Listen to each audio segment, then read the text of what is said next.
Hello and welcome back to Shikha Chaudhary commerce tutorial. So students, हम पढ़ रहे थे class 11th chapter 3 of commerce, that is private, public and global enterprises.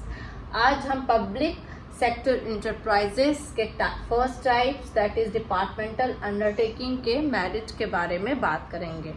Since मैंने अपने previous videos में आपको बताया था कि डिपार्टमेंटल अंडरटेकिंग क्या होता है। डिपार्टमेंटल अंडरटेकिंग जो होता है हमारा एक्सटेंडेड फॉर्म ऑफ मिनिस्ट्री होता है, ठीक है। डिपार्टमेंट्स जो मिनिस्टर्स डिपार्टमेंट्स जो क्या जिसको डिफरेंट डिपार्टमेंट जिसको मिनिस्टर क्या करते हैं, रूल करते हैं, ठीक है। फॉर एग्जाम्पल हमारा human resource department, education department, हमारा एग्रीकल्चर डिपार्टमेंट, सब किनके अंडर होता है, अलग अलग मिनिस्टर के अंडर होता है। जिन मिनिस्टर को जिस फील्ड में नॉलेज होता है उस अकॉर्डिंग अलॉट किया जाता है, ठीक है।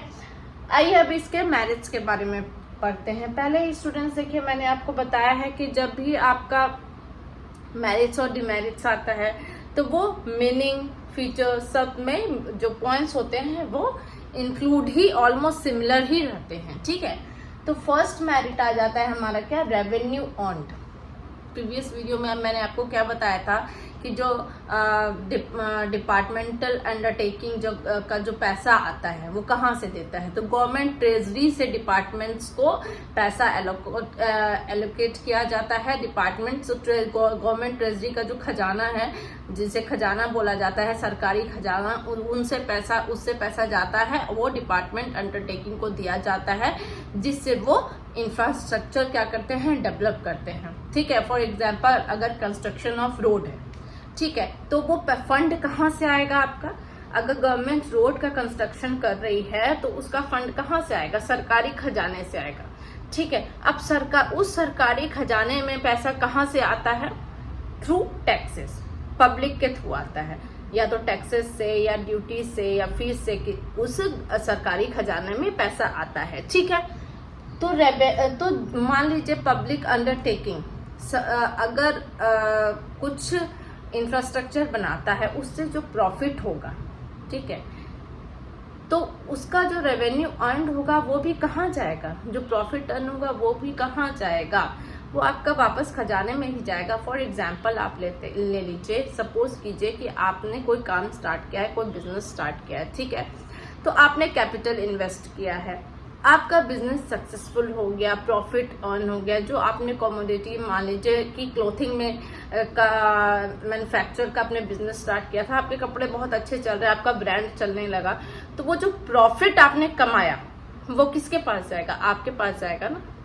वो रिटर्न जो प्रॉफिट हुआ किसके पास जाएगा, आपके पास जाएगा। उसी तरह जो पब्लिक अंडरटेकिंग, जो डिपार्टमेंटल अंडरटेकिंग ने जो प्रॉफिट कमाया वो किसके पास जाएगा, वापस रेवेन्यू जो अर्न हुआ वो आपका सरकारी खजाने, जहां से पैसा लिया उनके पास जाएगा, ताकि वो आगे फिर यूज कर सके।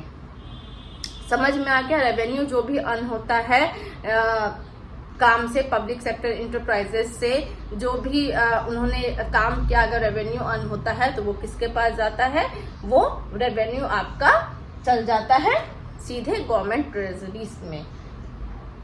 फिर सेकेंड आता है हमारा पब्लिक अकाउंटेबिलिटी, ठीक है। हम पैसा ले रहे हैं पब्लिक से, वो हम उनसे अगर टैक्स ले रहे हैं तो ऑब्वियसली वो हम जो टैक्स भर रहे हैं, हमें नॉलेज तो होना चाहिए ना कि हमसे जो पैसा लिया गया है उसका सही यूज हो रहा है कि नहीं हो रहा है। कहीं हमारा जो टैक्स देना है वो बेकार तो नहीं जा रहा है, रोड्स बन रहे हैं कि नहीं बन रहे, हॉस्पिटल्स बन रहे, मतलब कि हमारा जो डेवलपमेंट नेशन कर रहा है कि नहीं कर रहा है। तो वो अकाउंटेबिलिटी गवर्नमेंट को, पब्लिक सेक्टर इंटरप्राइजेस को, डिपार्टमेंटल अंडरटेकिंग को क्या करना पड़ता है, वो किसके सामने अकाउंटेबल होता है, पब्लिक के सामने होता है। उसको बताना पड़ता है कि अगर उन्होंने पैसा लिया है पब्लिक से तो उसका क्या यूज किया है, ओके। थर्ड हमारा नेशनल सिक्योरिटी, ठीक है। डिफेंस मिनिस्टर जो होते हैं वो हमारा नेशनल सिक्योरिटी किसके हाथ में होता है, डिफेंस मिनिस्टर के हाथ में होता है, ठीक है। ये प्राइवेट इंटरप्राइजेस नहीं नेशनल सिक्योरिटी का काम करते हैं। क्यों, हो सकता है कि जो प्राइवेट सेक्टर इंटरप्राइजेस को अगर के अंडर अगर गया नेशनल सिक्योरिटी तो लीक होने के जो बहुत सारे चांस हो सकते हैं, जो बहुत सारे ऐसे हो सकते हैं, नॉलेज है जो टेररिस्ट को नहीं पता होना चाहिए, बाहर गाँव में नहीं पता होना चाहिए, तो वो लीक हो सकता है। तो नेशनल सिक्योरिटी हमारा direct concern ministry means defence ministry के हैंड में होता है, सारा करता धरता वही होते हैं। तो क्या होता है, सिक्रेसी बहुत ज्यादा होती है अगर किसी रिलेटेबल मिनिस्टर के हाथ में रहता है तो, ठीक है।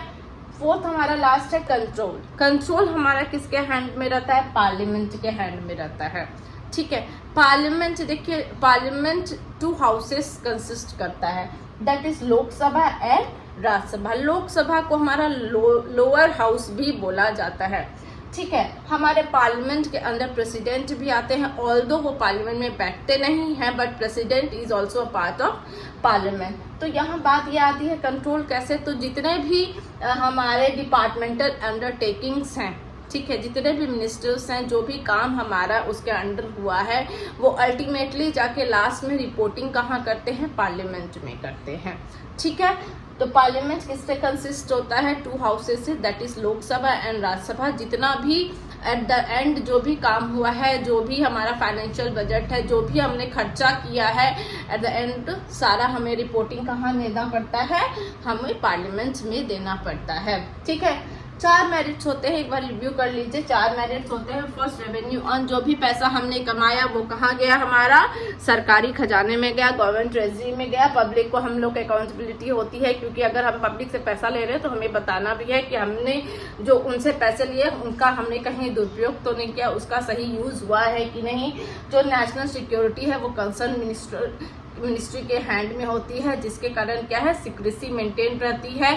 हमारा नेशन का सिक्योरिटी क्या होता है, सेफ हैंड में रहता है। Fourth, control. कंट्रोल किसके अंडर में रहता है, पार्लियामेंट, क्योंकि जो भी रिपोर्टिंग एट एंड पार्लियामेंट को दिया जाता है, ताकि आगे का जो भी जो भी बजट बन सके अकॉर्डिंगली बन सके। आई होप आपको डिपार्टमेंटल अंडरटेकिंग के मेरिट समझ में आ गए होंगे। फर्दर वीडियो में हम डिमेरिट्स के बारे में बात करेंगे। Thank you.